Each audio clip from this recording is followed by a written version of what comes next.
All right, everybody, welcome back to the Dark Sports Podcast. The theme for this week, where my dogs at? Where my dogs at? Shout out to DMX. I'm not sure if y'all got that reference or not, but man, this was the week where the underdogs had their day. They say every dog has their day. Three underdogs had their day this week. I'm talking about the Cleveland Browns, the New York Jets, and the New York Giants. That's what I'm going to focus on, but I want to take a moment to shout out the 5-1 team. There are no more undefeated teams in the NFL, but there are 5-1 teams. So shout out to the 49ers. The 49ers are still, I think, the best team in the NFL, followed by the Kansas City Chiefs, 5-1 record. That's strong. No way to go but up there. Philadelphia Eagles, kind of shaky a little bit, which I'll talk about later in this episode.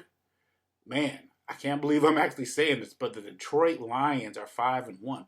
I mean, the Detroit Lions, this is the first time that I can remember since, the turn of the century where September comes and there's a chance for the Detroit Lions to make it to the playoffs. I mean, they're number one in the division. So for that alone, you got to shout out the Detroit Lions for being 5-1.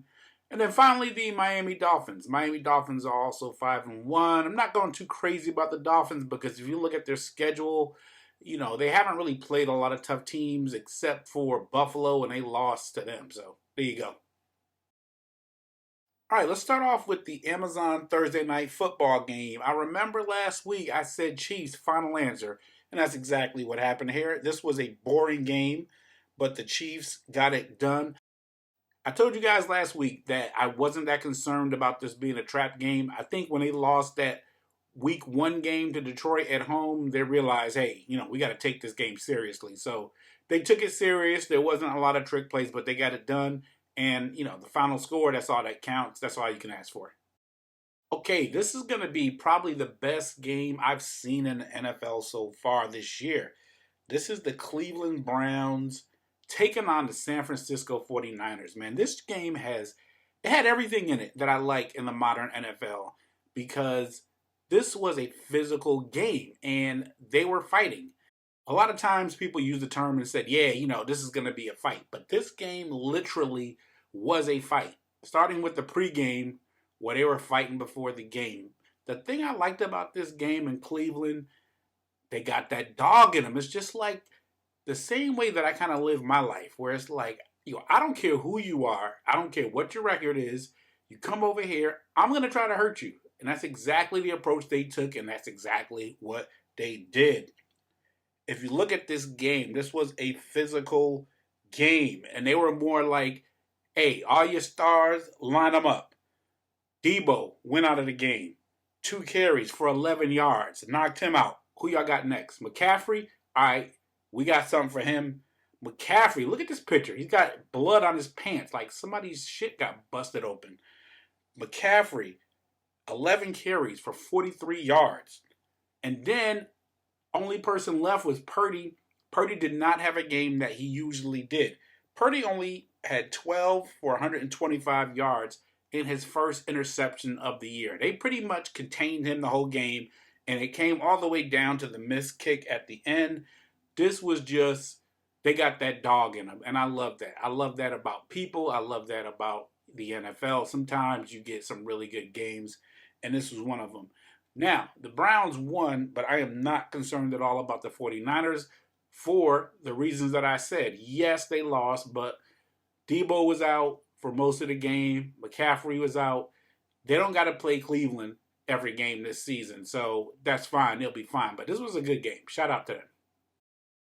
Now, I want to talk about a team that I am worried about, and that's the Eagles. This was the Eagles at the Jets. I've been saying all year that I'm worried about the Eagles because just a lack of offensive production. And this is a game that, as an Eagles fan, I'm here to tell you that they deserve to lose. They deserve to lose this game. Just some really bad choices by Jalen. I told you guys before, I don't know what his problem is. I think we're going to find out maybe at the end of the season that maybe he had a death in his family or something's really going on. But he just hasn't seemed really like the same dude we saw last year. Multiple picks in this game. Yeah, the Jets defense is good, but they're not that good. he made some bad choices. They were able to score at least a little bit in the end zone, but not like not like they should have. The only positive thing I can say about this game is that they had a lot of injuries on the offensive line. Darius Slay was out on defense. So they were able to make some adjustments, and they're going to have to. But I'm kind of glad that the Eagles lost this game. It's time for them to reevaluate what they did and get serious, because it got to show you if you can't score against a team that has a strong defense, then you're going to lose. And that's why I say they deserve to lose this game. And I'm going to give this team honorable mention. I'm going to talk about the Giants at Buffalo. Yes, the Giants did lose the game on the scoreboard, but they technically won this game for several reasons. They really exceeded expectations. I don't even know what the line was on this game. It was high, but this was a game when I saw in the matchup, I was about to just like pencil this in as a win and make a big wager here, because you got the Giants, no Saquon, or Saquon just coming back. This was just a mismatch on paper. But like they say, you actually have to play the games any given Sunday. Anybody can win or lose. And that's what happened here. Saquon was looking fresh.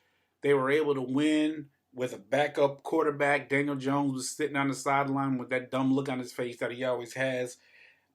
There were some mistakes in this game, but considering that they were playing Buffalo at Buffalo and it came down to a goal line stand, I'm going to go ahead and consider this as a win. So shout out to the New York Giants, the New York Football Giants, my other underdog of the week. Last but not least, the Thursday night football game coming up. So this is going to be the Jacksonville Jaguars at the Saints. This is going to sound silly, but I'm going to pick the Saints. Only because Jacksonville has been in London for the past few weeks. And I just think coming off of that short week and coming back home, all the dudes on the team, they probably going to see their girl and everything else. They probably going to have other things on their mind. Just getting home and getting back in the country, slight time zone difference. I just think they're going to be off a little bit, especially playing at night. I'm going to pick the Saints to win this game, and we'll see if I'm right next week. So that's what I saw this week in the NFL. Week 7 coming up. Let me know what you saw. Thanks for watching Dark Spirits, and I'm out of here.